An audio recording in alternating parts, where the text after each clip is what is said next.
The experience that we have with Jesus Christ is one of a generous God.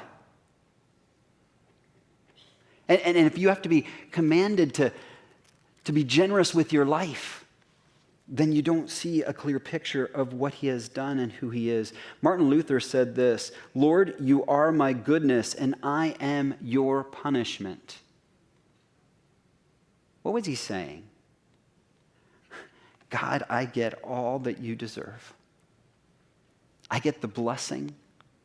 I get the freedom of the gospel. I get the gifts from God, and you paid what I deserve. You got the punishment. You became poor. You left heaven and came to this earth. Do we not understand how rich we are because we have a giving and generous God? We have a spiritual inheritance that is absolutely mind-blowing. And this should free us to live generous lives. We've been adopted into the family of God. We are accepted and beloved by this God. We are guaranteed to rule and reign with him in an everlasting kingdom. The very power of the resurrection through the Spirit dwells in us, and it'll eventually correct all our flaws, all our weaknesses, all our sadness, all our shame. It is all going to be gone because we have been radically loved by a generous God.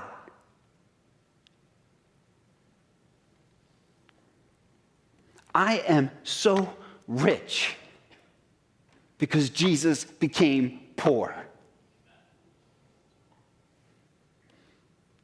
Until we get that, we will never be a generous people. But when we get that, we will be ultimately generous.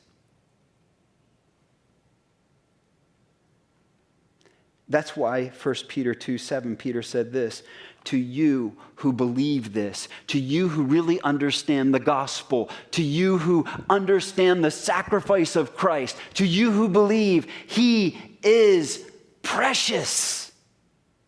He's precious. That is your treasure. That is your motivation. When I see what I have already gained in Christ, it makes my stuff seem expendable. It makes my gift uniquely created to join his purpose for his kingdom, not serve my kingdoms and my purposes. It makes my time narrowed down to a bigger and broader focus than what I want to do. You see, everything else becomes expendable when the gospel becomes your treasure.